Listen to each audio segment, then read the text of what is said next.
Bonjour, chers étudiantes et étudiants. Bienvenue à Motivation et Émotion, PSF 342. Dans le cadre des dernières vidéos, je vous ai parlé un peu de l'historique du concept de motivation. On a décomposé le concept de motivation. On a vu que même si c'est un terme, un mot, ça peut vouloir dire plusieurs choses différentes. Quoi d'autre est-ce qu'on a fait? On a parlé aussi du concept d'émotion, comment finalement une réponse émotionnelle s'implique toute une série de composantes, avec l'exemple de la colère, mais on aurait pu prendre n'importe quelle émotion. Et on a parlé de toutes sortes de choses comme la valence, le propos, la fonction, le déclenchement. Déclenchement, propos, c'est la même chose dans le fond. Je vous ai mentionné aussi que les chercheurs s'intéressent fondamentalement à trois grandes questions, si on veut. La question de la réactivité, la question de la régulation et la question de la compréhension. Okay? Quand on parle des émotions. Et on pourrait faire l'argument que c'est un peu la même chose avec la motivation aussi. Là, t'sais? Il cherche à comprendre la question de la réactivité, pourquoi certaines choses sont plus motivantes que d'autres, la régulation, comment on fait pour réguler notre motivation, et peut-être un peu moins la compréhension, là, mais en tout cas. Et le gros concept important aussi pour la motivation, dont vous vous souvenez peut-être, c'était le fait que on s'est rendu compte à un moment qu'on devrait passer d'une théorie globale on peut en produire une théorie globale, mais il y a tout le temps des problèmes avec, c'est trop large, ça donne tout le temps des choses qui font pas de sens, comme l'instinct de porter des pantalons rouges le vendredi, par exemple. Et on s'est rendu compte que à la place d'une théorie globale, ce qui est plus intéressant, c'est plusieurs théories locales qui essayent d'expliquer des phénomènes différents. OK? Spécifiquement différents de la motivation et des émotions aussi. Donc, ce qu'on va faire dans cette présentation-ci, c'est qu'on va se pencher sur la question méthodologique, à savoir, si on veut avancer dans cette science qui tente de comprendre la réactivité, qui tente de comprendre la régulation des émotions et de la motivation, qui tente de comprendre ce que les gens comprennent de leurs émotions et des émotions des autres, et ainsi de suite, il va falloir qu'on puisse manipuler, restons ici dans le domaine de l'émotion spécifiquement, là, pas de la motivation. Il va falloir qu'on puisse, en laboratoire, manipuler les émotions des gens, puis les mesurer. OK? Et donc, c'est ça. Si le phénomène qu'on essaie d'étudier, c'est l'émotion, il va falloir le faire émerger en laboratoire, ce phénomène-là, puis le mesurer. Et ça nous amène à la question, comment est-ce qu'on peut, en laboratoire, pour faire des études sérieuses, expérimentales, comment est-ce qu'on peut produire une émotion puis mesurer quelque chose à propos de cette émotion-là? C'est la question de l'induction et de la mesure. Induction, le mot, c'est induction pour induire une émotion, la produire dans le fond. Donc la question, c'est quelles sont certaines stratégies méthodologiques qui ont évolué au fil du temps en psychologie pour faire émerger en laboratoire des émotions et pour mesurer des choses à propos de ces émotions-là. Bon, alors, on va passer à travers un genre de liste de stratégies possibles. Okay? C'est important de les comprendre. Parce que une grande quantité d'études scientifiques sur les émotions utilisent une ou plusieurs de ces stratégies-là. Alors, première question, comment je fais pour induire un état émotionnel en laboratoire? Okay? Je veux étudier les émotions en laboratoire, donc ça me prend des participants qui vont venir, et disons que je veux étudier, par exemple, je sais pas moi, Je veux étudier le dégoût. Okay? C'est une émotion qui est étudiée énormément, qui est très intéressante. Je veux étudier des choses à propos du dégoût. Donc, il va falloir que je fasse venir des participants en laboratoire et que, d'une certaine manière, je déclenche chez eux du dégoût. Okay? Admettons qu'ils ont tout est fait là, selon les normes éthiques. Les participants savent qu'ils vont avoir des choses dégoûtantes. Ils acceptent quand même de participer. OK? Ça va pas être trop dégoûtant, mais ils savent quand même que ça va pas être super agréable. Et donc, la question, c'est, il faut que je dégoûte ces gens-là d'une certaine manière. Comment est-ce que je peux le faire? OK? J'ai plusieurs stratégies possibles. Une première stratégie serait d'utiliser ce qu'on appelle des stimuli statiques. Statique est un adjectif qui fait référence au fait qu'il n'y a pas de mouvement, il n'y a pas de changement avec le temps. Hein? Donc, des stimuli statiques, ça serait souvent des images de déclencheurs. Je veux dire quoi? C'est que si je veux induire le dégoût chez mes participants, je pourrais leur montrer des images qui sont dégoûtantes. Si je veux induire chez eux de la peur, ou de l'anxiété, ou du stress, ou une genre de réponse de nervosité, je pourrais leur montrer des images qui auraient tendance à faire ça. Si je veux leur déclencher chez eux de la joie ou de la bonne humeur, présupposons que je m'intéresse ici à l'affect en général, disons, là, je pourrais leur montrer des images peut-être rigolotes ou joyeuses ou quelque chose comme ça. Alors, voici différentes images qui pourraient être utilisées et qui pourraient avoir une certaine, et qui pourraient mener, si on demande aux gens vraiment de se concentrer sur l'image, qui pourraient faire que chez eux se déclenchent des certaines émotions. Peut-être pas des émotions super fortes. Après tout, les émotions, c'est pas des choses qui ont évolué chez la nature humaine pour réagir à des images. Les émotions, on les a souvent dans des contextes sociaux où on interagit avec des choses ou avec des gens et où des choses nous arrivent. Donc, je pourrais peut-être pas avoir des super méga émotions fortes avec des images comme ça, mais je peux peut-être en avoir des petites. OK? Et assez pour pouvoir mesurer quelque chose. Toutes ces images-là ont une certaine charge émotionnelle. OK? Et le dégoût, ça serait définitivement celle à droite ici.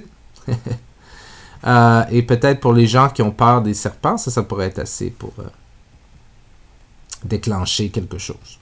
T'sais. Alors, cette stratégie-là, elle est prise par plusieurs chercheurs qui utilisent des banques de photos qui ont une certaine charge émotionnelle, si on veut. Et probablement la banque la plus populaire,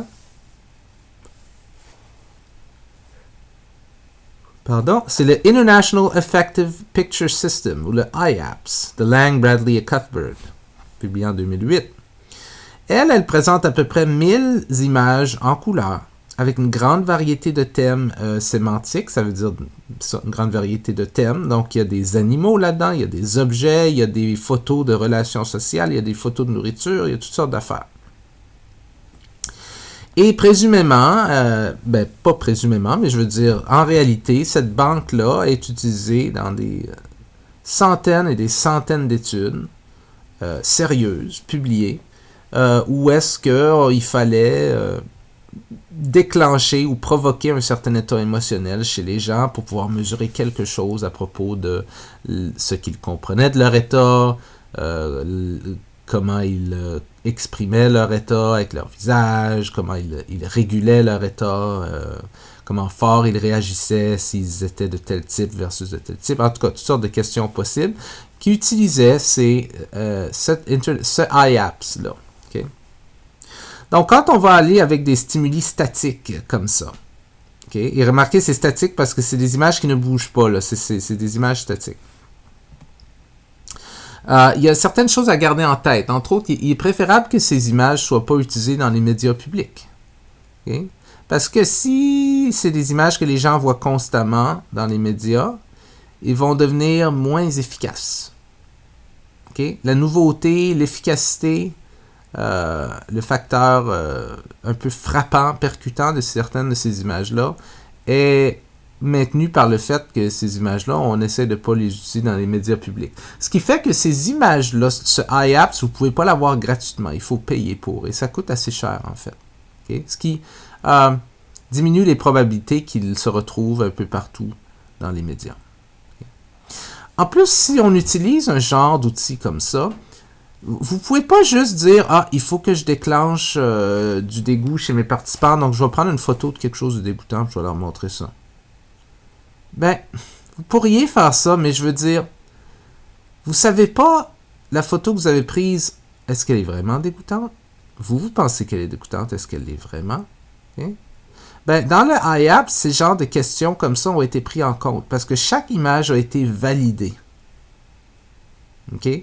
Afin de justifier pourquoi ça serait une bonne image pour déclencher telle émotion. Okay? Et quand on utilise des...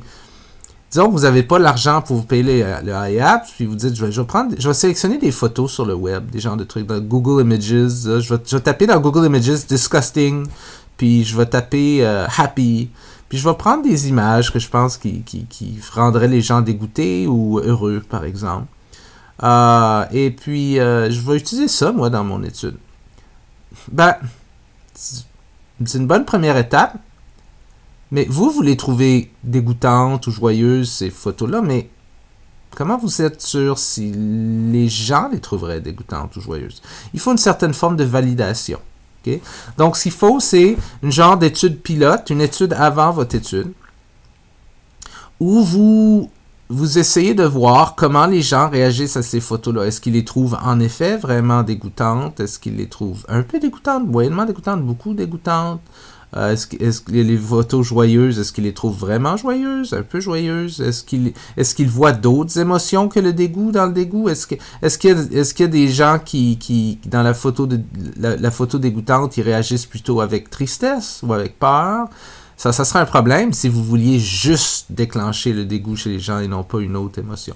Donc, des trucs comme le iApp sont validés. Entre autres, le iApp a été validé sur toutes sortes de dimensions qui incluent le niveau d'activation. Pour chaque photo, le iApp vous dit cette photo-là est vue comme une photo qui déclenche fortement ou moyennement ou faiblement telle émotion. La valence, négatif, positif. Le niveau de dominance, est-ce que c'est une photo qui montre beaucoup de dominance versus peu de dominance? L'émotion, et ainsi de suite. Donc, des trucs comme le iApp sont toutes validés comme ça. Mais en plus, c'est que ce qu'il faut comprendre, c'est que cette validation-là, elle doit être faite, si c'est bien fait, cette validation-là devrait être faite dans plusieurs cultures, chez différentes populations cliniques, chez différents groupes d'âge. Disons que vous avez vos photos de dégoût à vous, là, que vous avez pris, de dégoût et de joie, ok? Vos images dégoûtantes et joyeuses que vous avez prises sur Google Images pour votre étude. Puis disons que vous allez les faire valider. Vous allez demander à 100 personnes qui ne vont pas faire partie de votre étude, mais avant votre étude, vous allez demander à 100 personnes toutes sortes de questions sur les images que vous avez choisies, par rapport à comment dégoûtantes sont-elles, comment fort c'est le dégoût là-dedans, toutes sortes de trucs. Est-ce que c'est négatif ou c'est positif? Puis disons que vous allez juste choisir les images que les gens ont dit qui étaient super négativement dégoûtantes, par exemple. Tu sais, quelque chose comme ça. Donc, vous choisissez, et super positivement joyeuse, par exemple. Tu sais. Donc, vous allez choisir les meilleures photos qui ont sorti de ce processus de validation-là. Là, vous pourriez les utiliser dans votre étude pour déclencher le dégoût et déclencher la joie. Sauf que vous avez juste validé ça chez un groupe de personnes, 100 personnes, par exemple. Puis ces personnes-là, c'est-tu des gens d'une même culture? Puis c'est-tu des gens qui sont toutes... tu sais, je veux dire, est-ce que c'était assez varié? Est-ce qu'il y avait assez de diversité là-dedans? Est-ce que c'était tous des gens d'un certain âge? Et donc, la question, c'est, OK, vous avez validé vos trucs, c'est mieux qu'avant, mais comment certain êtes-vous que votre validation est bonne? Okay? Évidemment, il n'y a pas de fin à ce processus-là. Là. Okay? On peut toujours se poser cette question-là, mais l'idée, c'est que cette validation-là, si elle est faite dans différentes cultures, chez différentes populations cliniques, chez des gens qui sont en santé mentale, en bonne santé mentale, qui n'ont pas de diagnostic, et chez des gens qui ont un diagnostic, par exemple, de troubles d'anxiété ou d'autres troubles, par exemple. Différents groupes d'âge, chez des ados, chez des personnes plus âgées, chez des personnes du troisième âge, et des personnes de différentes langues, qui grandissent dans différents environnements où il y a différents objets, différents animaux. Okay? Si on est capable, comme le IAPS, là, il est validé dans plein de différentes cultures, avec plein de différentes populations, plein de différents groupes d'âge. Donc, quand le IAPS vous dit cette photo-là, là, elle est bien reconnue pour déclencher, déclencher tel genre d'émotion, là, vous pouvez leur faire confiance que c'est valide dans plein de différentes cultures, plein de différents groupes d'âge, et ainsi de suite. Okay? Donc ça, c'est des choses à porter attention lorsqu'on utilise des stimuli statiques pour induire une émotion. Okay? Voici un autre exemple de stimuli statiques qu'on peut utiliser. Ici, vous remarquerez que ce sont des expressions faciales. Quelle est la logique de ça? Ben, la logique, c'est que tantôt, je vous ai montré des images qui pourraient... Votre but, c'est d'induire une émotion en laboratoire, OK? Première stratégie, montrer des images de choses qui, dans la vraie vie, induiraient des émotions. OK? Okay, par exemple, un serpent. Mais une deuxième possibilité, c'est de montrer des gens qui communiquent cette émotion-là. Pourquoi? Parce que très souvent, on va réagir émotionnellement à la façon dont les gens alentour de nous communiquent des émotions. OK? Et donc, par exemple, un exemple classique de ça, c'est que on peut induire du stress ou parfois même de la peur chez les gens, mais de la peur probablement assez basse, là, mais quand même. Si on montre aux gens des visages fâchés, puis on leur demande de s'imaginer que les visages sont fâchés contre eux, que c'est un étranger là, qui vous approche dans la rue, là, qui fait un visage comme ça. Okay? On peut induire de la sympathie chez les gens si on montre des visages tristes, par exemple. Tu sais? On peut induire un affect positif chez les gens si on leur montre des visages souriants ou qui rient. Okay? Donc, parfois, une image qui est une expression faciale, statique, qui ne bouge pas, peut elle-même déclencher chez les gens un certain niveau, un certain état affectif. Okay? Et il existe plusieurs banques d'expressions faciales qui peuvent être utilisées. Il y a le Pictures of Facial Affect, il y a le Japanese and Caucasian Facial Expression of Emotion, etc. Il y en a plein, en fait, là. Et toutes ces banques-là ont tout en commun qu'elles ont des photographies d'expression faciale pour différents états émotionnels, la joie, la colère, la peur, etc. Okay? Et si ce sont des bonnes banques, ce qu'elles font, c'est qu'elles font varier plusieurs facteurs. Donc, elles ont des photos d'hommes et de femmes. Elles ont des photos de personnes plus vieilles et des photos de personnes plus âgées. Elles font aussi varier l'origine ethnique. Elles ont des photos de personnes avec différentes origines ethniques, etc. OK? Ici, je pense que c'est le Pictures of Facial Affect.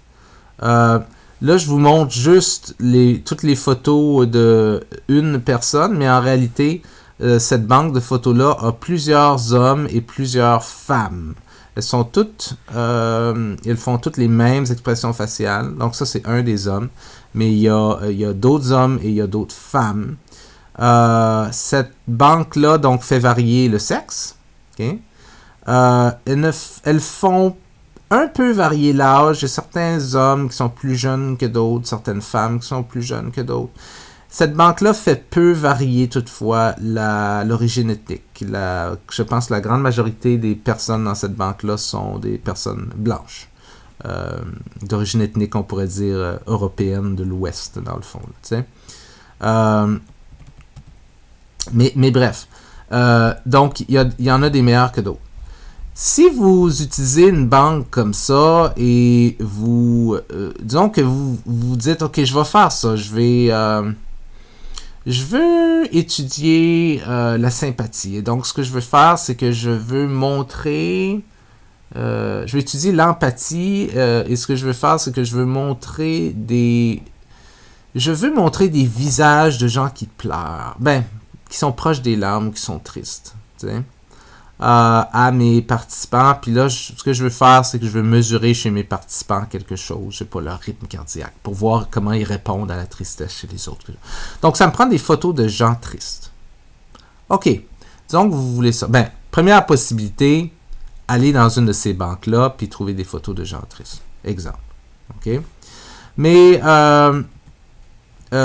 deuxième possibilité, vous pourriez choisir vous-même de produire des photos de gens tristes. Disons que vous voulez vraiment contrôler vos trucs. Vous n'avez pas d'argent pour vous acheter une banque de photographie, donc vous dites, je vais le faire moi-même. Okay? Ou vous voulez produire une banque que les autres chercheurs vont utiliser, par exemple. Donc, comment vous y prendriez? Okay? La question, c'est comment on fait pour produire des photos d'expression faciale. Et l'idée, c'est qu'il y a différentes stratégies. Okay? La première stratégie, c'est ce qu'on appelle la stratégie spontanée naturelle. Okay? Dans une photo spontanée naturelle, c'est une photo dans laquelle, disons qu'on parle ici de photo d'expression faciale triste, c'est une photo dans laquelle la personne dans la photo exprime réellement de la tristesse et c'est arrivé de manière spontanée. Alors réfléchissez à comment vous pourriez prendre une photo d'une personne qui est réellement triste et qui est réellement en train d'exprimer sa tristesse. Ben, il y aurait plusieurs façons de s'y prendre.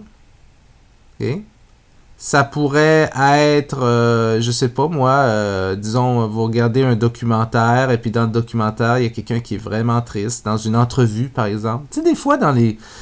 Quand ils font des entrevues de personnes qui ont vécu des choses dramatiques, puis tout à coup, la personne se met à pleurer. Si vous preniez une genre de photo à ce point-là, à ce moment-là, clic. Ça serait une photo de tristesse spontanée naturelle. Vous pourriez aussi interviewer des gens, vous-même, qui ont vécu des choses, ou les amener par vos questions, les amener peu à peu à se sentir triste, réellement. Et là, prendre une photo, clic. Okay, si vous faisiez ça, vous auriez une image spontanée naturelle. Okay, dans la vraie vie. Okay. Une autre possibilité, c'est spontané en laboratoire. La différence ici, c'est que naturel, c'était un peu dans un contexte, pas de recherche, c'est dans un contexte naturel, une conversation avec quelqu'un, des événements qui arrivent, des trucs comme ça. Spontané en laboratoire, c'est un peu la même chose, mais dans le lab. C'est-à-dire que vous amenez la personne dans le lab et vous essayez de la rendre triste, et là, quand elle est vraiment triste, vous prenez une photo.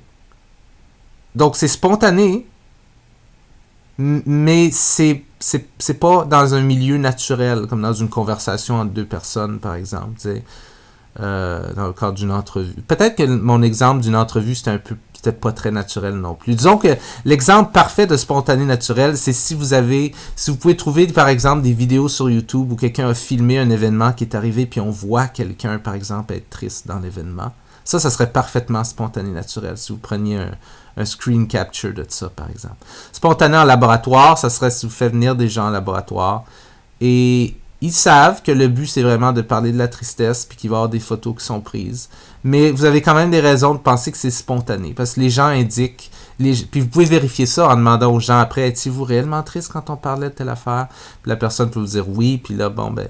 Donc la photo que vous avez prise est probablement une photo en effet spontanée. Une autre possibilité, c'est artificiel, avec instruction de mouvement physique. La différence ici est entre spontané et artificiel. Alors, artificiel, ce n'est plus spontané. Ça veut dire que vous allez maintenant prendre une photo d'un visage qui a l'air triste, mais qui n'est pas réellement triste. C'est artificiel. OK? Et ici, on a artificiel avec instruction. Ça veut dire que vous allez faire venir des gens au lab et vous allez leur demander de faire un visage triste Ils ne sont pas obligés d'être tristes, mais vous allez leur demander. Ce qu'on veut, c'est que vous nous montrez à quoi ça ressemble un visage triste, à quoi vous ressemblez quand vous êtes triste. Et spécifiquement, ici, on a la version avec instruction mouvement physique. Ça veut dire que c'est pas à eux autres à faire le visage, comment ils pensent que c'est un visage triste. C'est vous qui allez dire, OK, êtes-vous prêts? On va faire ça ensemble. Premièrement, okay, baissez les lèvres. Faites l'inverse d'un sourire. Baissez les coins des lèvres. Ensuite, relevez les sourcils internes. Ensuite, baissez les sourcils externes. Ouvrez un petit peu la bouche. OK, parfait, on prend une photo de ça. Clic. Et ça donne, par exemple, quelque chose comme ça ici. Hein?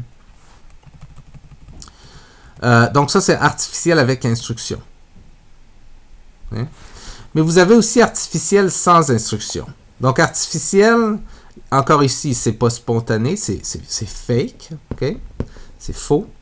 Mais ici, on a sans instruction, où est-ce qu'on leur dit pas comment bouger leur visage, mais ce qu'on va leur dire, on va leur donner un mot ou un scénario, comme par exemple, OK, pouvez-vous nous faire un visage triste?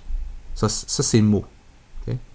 Ou bien un scénario, ça serait comme, OK, imaginons quelqu'un vient juste de perdre un parent proche. Et on le voit vraiment sur son visage pendant les funérailles, par exemple. Pouvez-vous nous faire quel genre de visage vous auriez dans cette situation-là, si vous étiez cette personne-là? Okay? Et parfois, dans le scénario, on peut mettre le mot aussi. Tu sais? Imaginons que quelqu'un vient de perdre un parent proche et est extrêmement triste. Pouvez-vous nous faire un visage qui fit avec ça, qui va avec cette situation-là? Okay? Donc, il n'est pas impossible qu'en pensant à ça, la personne soit un peu triste aussi, en faisant le visage. Okay? Mais c'est quand même pas spontané. Okay? Spontané, ça serait de regarder des films de funérailles réelles et de prendre des photos lorsqu'on voit des visages de gens, par exemple. Il y a toutes sortes de questions éthiques là-dedans aussi, là, que vous pouvez imaginer, mais on ne touchera pas à ça maintenant. Okay? Donc, spontané naturel, spontané en laboratoire, artificiel avec instruction, artificiel sans instruction, sont certaines des stratégies de production des expressions faciales. OK? Je suis pas mal certain que celles-ci ont été faites artificielles avec instruction. En fait, je crois savoir que cette banque-là, qu'on voit ici, les images, c'est artificiel avec instruction. Les personnes, on leur a dit, OK, fais ceci avec tes sourcils, fais ceci avec ta bouche, fais ceci avec tes paupières, fais ceci avec ton nez, et ainsi de suite. Et on est capable de produire différentes images comme ça. Lorsqu'on utilise des images d'expression faciale, il y a des choses importantes à tenir en compte aussi. Okay? C'est que, comme dans le cas du IAPS et des images de déclencheur, encore une fois, chaque image devrait être validée. Si vous voulez utiliser des images comme ça, il faudrait vous assurer qu'elles ont été validées.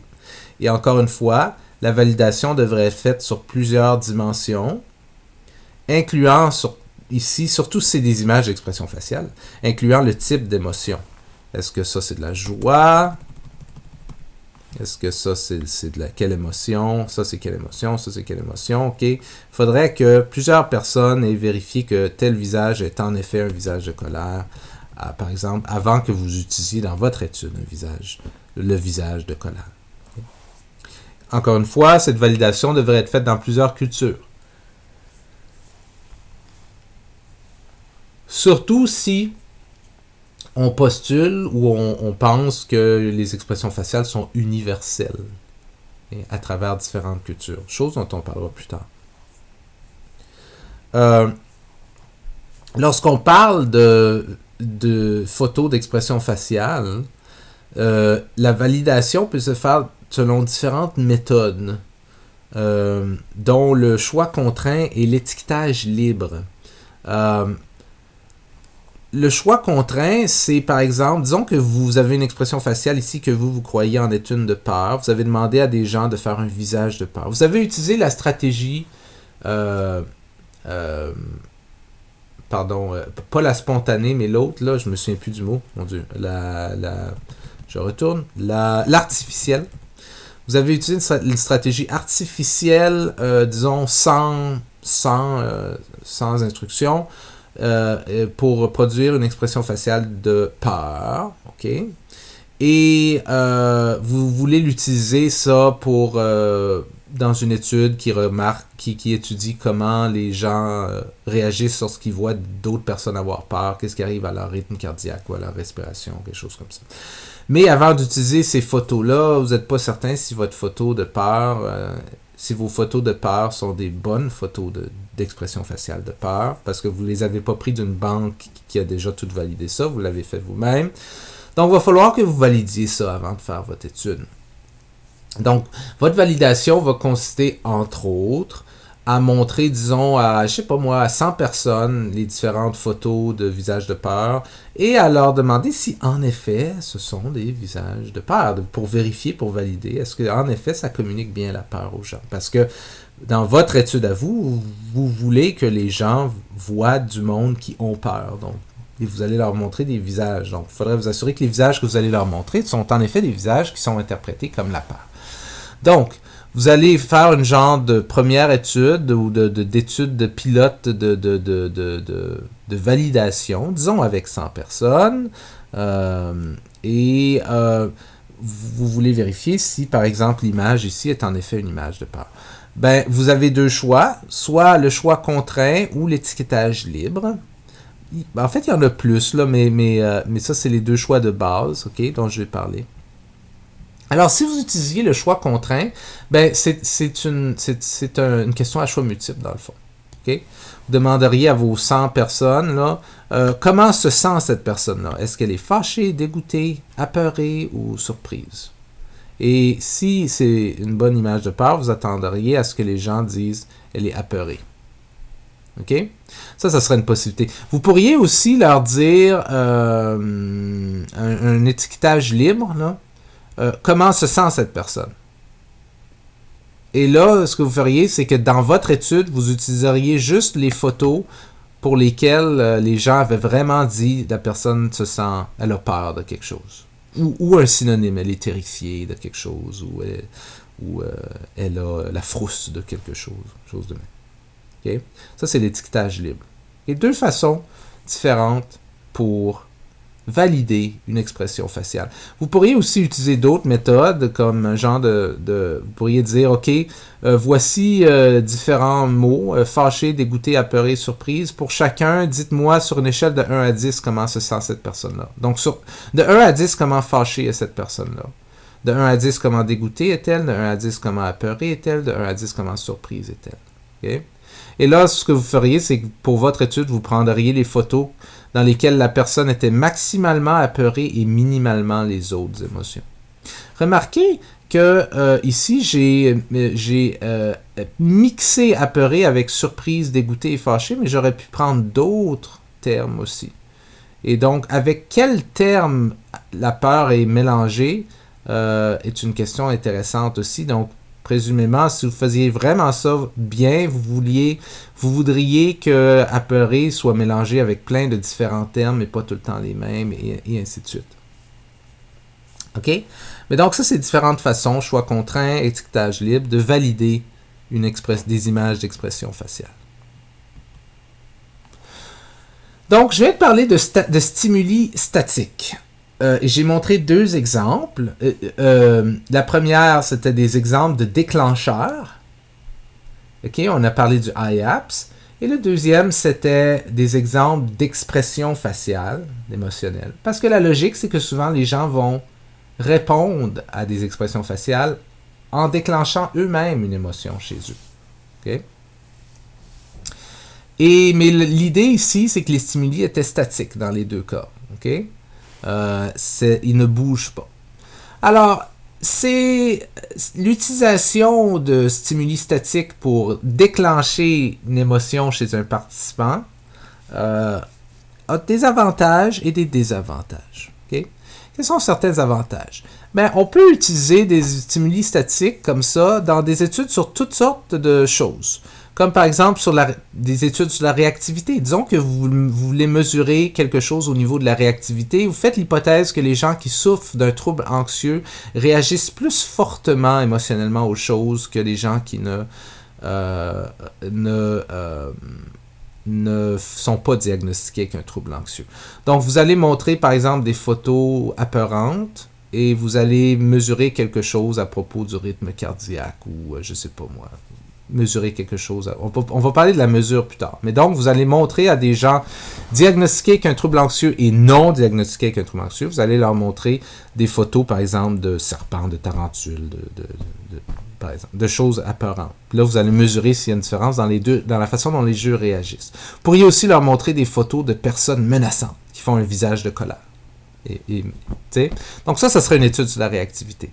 Régulation, vous pourriez montrer des photos d'égouts, par exemple du IAPS, et voir comment les gens font pour réguler leur dégoût, pour le gérer, par exemple. OK?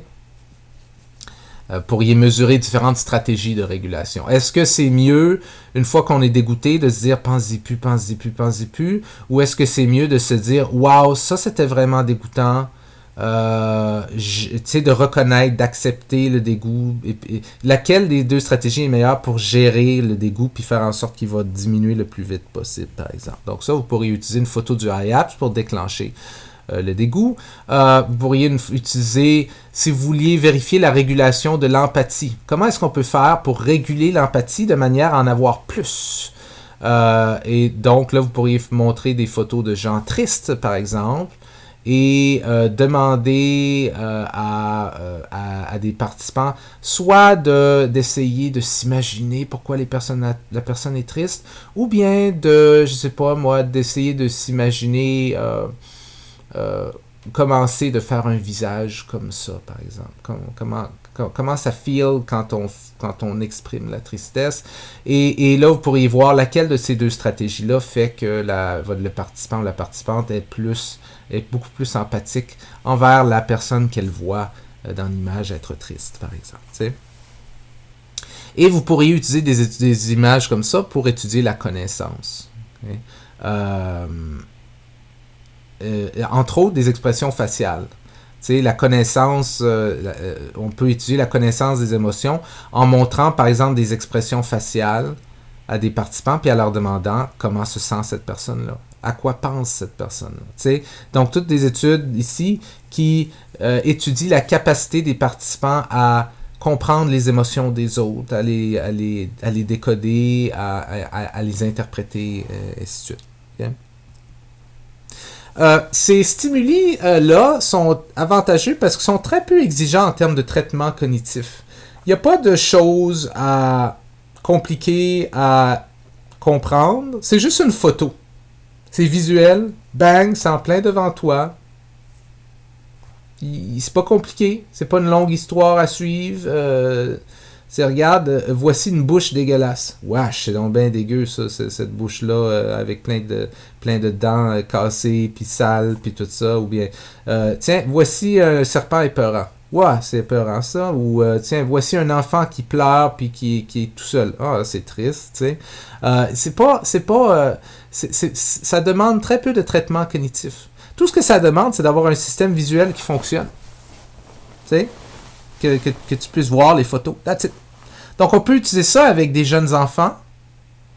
On peut utiliser ça avec des personnes qui ont des troubles au niveau intellectuel, des problèmes intellectuels, des troubles de mémoire. Donc, des gens que tu pourrais pas essayer de leur faire déclencher des émotions en leur racontant des histoires complexes puis en leur montrant des trucs complexes. Tu peux utiliser ça avec des gens comme ça. Tiens, voici une photo dégueulasse. Pouf, ça marche tout de suite. T'sais, si ça marche. Si la photo est bien validée.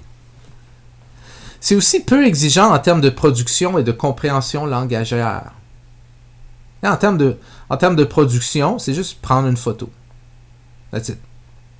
Oui, il faut valider ça, là, mais ça demande très peu comparativement à d'autres genres de stratégies que vous pourriez utiliser pour déclencher des émotions chez les gens. Tu sais, une stratégie que vous pourriez utiliser pour déclencher des émotions chez vos participants, ça pourrait être de faire un coup monté, de monter une situation fausse avec des acteurs en laboratoire, puis un acteur qui fait semblant de se fâcher, puis là, vous voyez la peur chez votre participant, puis là, ça a déclenché la peur. Ben, c'est compliqué tout ça, c'est vraiment compliqué, là. Bien plus simple de juste montrer une photo, c'est super simple, ok? Puis au niveau de la compréhension langagière aussi, c'est simple. Une photo dégoûtante est dégoûtante en français, est dégoûtante en anglais, en fait...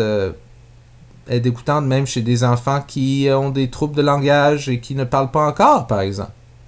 T'sais? Donc, y a pas de, t'as pas besoin t'as pas besoin de lire des choses, de comprendre des mots, d'être capable de produire des mots. C'est juste, tiens, voici une image qui fait rigoler.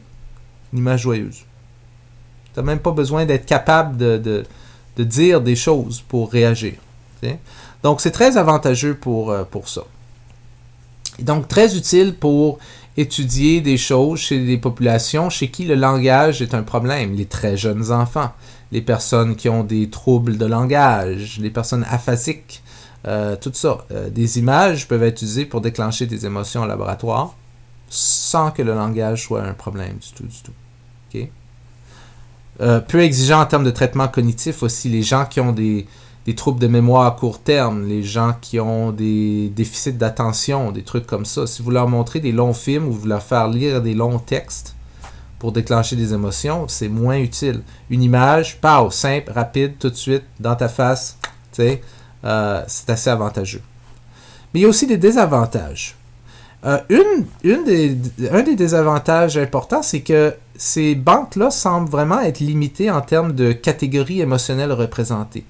Ça veut dire que c'est assez facile de trouver des images qui peuvent faire déclencher de la peur ou, disons, de l'anxiété ou du stress chez des gens. C'est assez facile de trouver des images qui peuvent déclencher un sourire chez les gens, de la joie, là.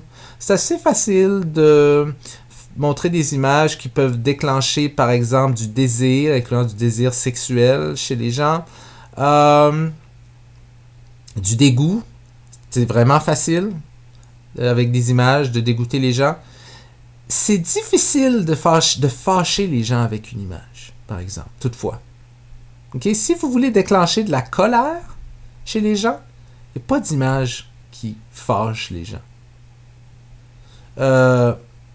Sauf peut-être si vous allez dans leur propre vie puis vous demandez une situation où quelqu'un les a vraiment mis en colère, leur ennemi juré, puis là vous prenez une photo de leur ennemi pour leur montrer la photo de cette personne-là.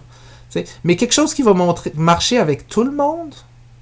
Comme si je vous montre un rat cuit sur un barbecue, du moins chez les gens dans l'Ouest, chez les Américains, chez les Canadiens, ça va déclencher du dégoût. Okay? Je dis du moins chez les gens dans l'Ouest parce qu'il y a des cultures au monde où est-ce que on fait cuire des rongeurs et donc un rat sur un barbecue serait probablement moins dégoûtant. Toutefois, les rongeurs font pas vraiment partie tant que ça de la diète du moins de l'Amérique du Nord, et donc montrer un rat sur un barbecue, ça serait assez dégoûtant pour des gens de l'Amérique du Nord. Okay? J'ai oublié ce que je voulais dire quand je disais ça. Oui, c'est ça. Si vous montrez un rat sur un barbecue, au Canada du moins, là, les gens, il y a des bonnes chances que les gens trouvent ça dégoûtant. Mais il n'y a pas grand-chose que vous pourriez montrer à des Canadiens une image qui va les fâcher. Pourquoi? Parce que la colère, les genres de choses qui mettent les gens en colère, ce ne sont pas des choses physiques. Ce sont des actions que les gens ont prises. Et donc, c'est dur de prendre une photo de quelqu'un qui bloque une autre personne dans son but et qu'elle le fait exprès. Tu sais, c'est bien difficile. Si vous essayez de réfléchir à ce serait quoi une image qui pourrait déclencher de la colère, vous allez trouver que c'est difficile. Okay? À part peut-être montrer des personnages qui sont des ennemis naturels. Par exemple, si vous montrez des personnages de grands dictateurs qui ont tué des milliers de personnes, par exemple. mais des fois, les gens vont réagir avec peut-être même pas nécessairement de la colère. Peut-être si leur propre famille ou eux-mêmes ont été visés par ce dictateur-là, ça pourrait être de la colère. Mais sinon, ça serait peut-être de l'intérêt ou de la curiosité ou quelque chose comme ça, tu sais. Mais donc, il y a une certaine limite en termes de catégories émotionnelles représentées. C'est difficile, ça serait difficile de provoquer de la jalousie chez les gens avec une image. Ce serait bien difficile. Encore une fois, sauf si vous avez une image personnalisée, ou est-ce que, par exemple, vous leur montrez une image de leur chum qui est en train de tenir la main d'une autre fille, par exemple, ou d'un autre gars. T'sais? Donc là, peut-être que... Mais ça, il faudrait que ça soit individuel aux participants. Il n'y a rien en général qui pourrait déclencher de la jalousie. Mais du dégoût, de la peur, ouais, certainement. Du stress, ouais, absolument. Un autre désavantage, et ça c'est surtout pour les expressions faciales, c'est que les expressions faciales de ces fameuses banques-là sont souvent exagérées. Et la raison est simple, c'est qu'on veut des expressions faciales qui ne sont pas ambiguës, qui sont claires. On veut que ça soit clair que ce bonhomme-là, il soit content. On veut que ça soit clair que lui est fâché. On veut que ça soit clair que lui est triste, clair que lui a peur, clair que lui est dégoûté, clair que lui est surpris. Ça, c'est neutre, en passant. Okay? Et ce que ça fait, c'est que souvent, ça donne des expressions faciales qui sont super intenses. Et ça, d'une certaine façon, c'est bien que ça soit intense, mais d'une autre façon, elles sont souvent trop exagérées. Et surtout par rapport au fait que dans la vie, on n'exprime pas tout le temps nos émotions de manière super exagérée comme ça dans notre visage. Parfois, on les exprime de manière beaucoup plus subtile. Beaucoup plus subtile. Et donc, on peut se demander, tu sais, oui, les gens vont dire que, par exemple, ça c'est une expression de colère. Mais en quelle manière est-ce que c'est une expression de colère qui représente vraiment comment les gens exprimeraient leur colère dans la vie de tous les jours? C'est pas clair. Il y a une façon d'exprimer sa colère de plein de différentes manières qui sont moins intenses que ça. Okay? Il y a une façon d'exprimer sa peur de plein de différentes façons qui sont moins intenses que ça. Or, dans des banques de photos comme ça, vous avez souvent des émotions à leur maximum. Ça devient quasiment comme des caricatures. Mais il y a des banques de photos qui fixent ça en variant l'intensité, en demandant à leur modèle, ça veut dire les gens là, qui sont dans les photos, de faire la peur à différents niveaux d'intensité. Et en bougeant leur visage de différentes manières, en exprimant la colère comme ceci, comme cela, comme ceci, comme cela, de 5-6 différentes manières. Donc il y a des expressions faciales des banques d'expressions faciales qui adressent ce problème. Que, tu sais, des fois, on se retrouve avec des banques que c'est juste des visages exagérés. Il y en a qui adressent ce problème-là en adressant la question d'intensité, entre autres. Okay? Mais souvent, les images qu'on va retrouver, c'est les plus exagérées. Et en fait, en partie à cause que si on veut déclencher une émotion chez nos participants en montrant un visage de quelqu'un qui a une émotion, on veut que ça soit clair et pas ambigu. Et donc souvent, on va utiliser les expressions les plus exagérées. Et ça, est-ce que ça représente vraiment la vraie vie dans laquelle les gens voient d'autres personnes faire des expressions faciales qui ne sont pas tout le temps exagérées comme ça? Ben, c'est moyennement représentatif de la vraie vie. Mais en tout cas, ça, c'est un désavantage. Okay? Un autre énorme désavantage, c'est au niveau de la validité écologique. Écologique, en psychologie, souvenez-vous, ça ne veut pas dire l'écologie, hein, les arbres, la planète, etc., là, les animaux. La validité écologique, ça veut dire, c'est est-ce que ça représente la vraie vie? Est-ce que c'est valide de la vraie vie? OK? Ben, on pourrait dire des choses comme le IAPS, ouais, c'est valide de la vraie vie parce qu'on montre des vraies choses de la vraie vie. Je veux dire, c'est pas des choses faites à l'ordi, là, c'est des vrais gens, c'est des vraies personnes, des vrais animaux, des vraies situations.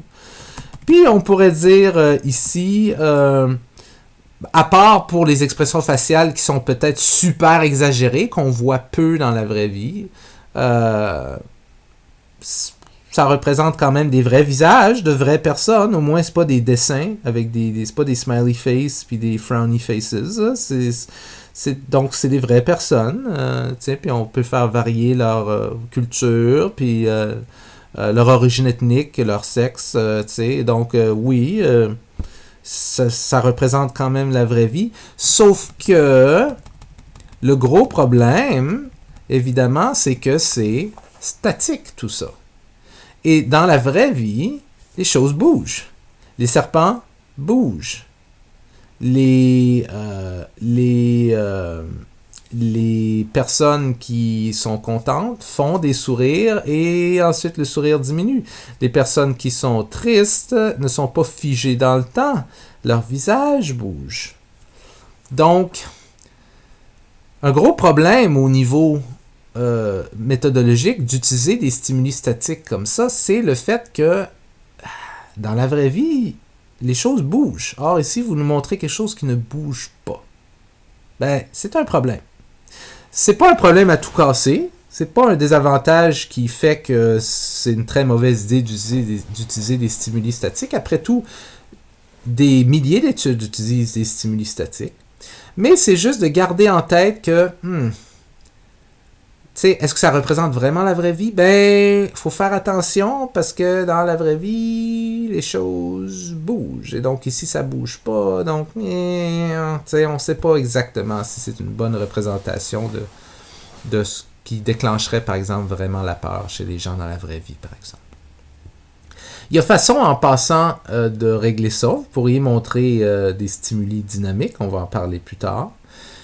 Une autre façon, c'est de montrer des stimuli statiques, mais pas trop longtemps. Si vous montrez, par exemple, un serpent pour déclencher de la peur, puis vous le montrez juste à l'écran pendant, je sais pas moi, 1 seconde.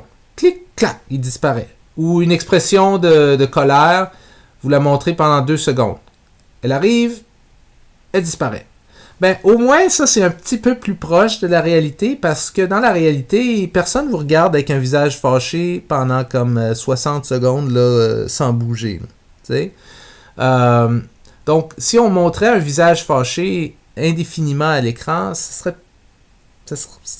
pas super valide. Mais si on fait juste le montrer 2 secondes puis ensuite il disparaît, au moins c'est un petit peu plus proche de la réalité où est-ce que le visage bouge, il reste pas constamment dans un état fixé, gelé. T'sais? Donc, il y a des possibilités pour essayer de contrer certains de ces désavantages-là. Mais il reste que c'est quand même des stimuli statiques. Dans le cadre de la prochaine présentation, on va aborder une solution qui semble évidente à tous ces problèmes-là, au problème du fait que ça ne bouge pas et que c'est pas nécessairement la chose la plus écologiquement valide, qui est de dire, pourquoi ne pas utiliser des stimuli dynamiques? Pourquoi est-ce qu'on n'utiliserait pas des choses qui bougent? Et c'est ce dont on va voir, ce dont on va parler dans la prochaine diapo.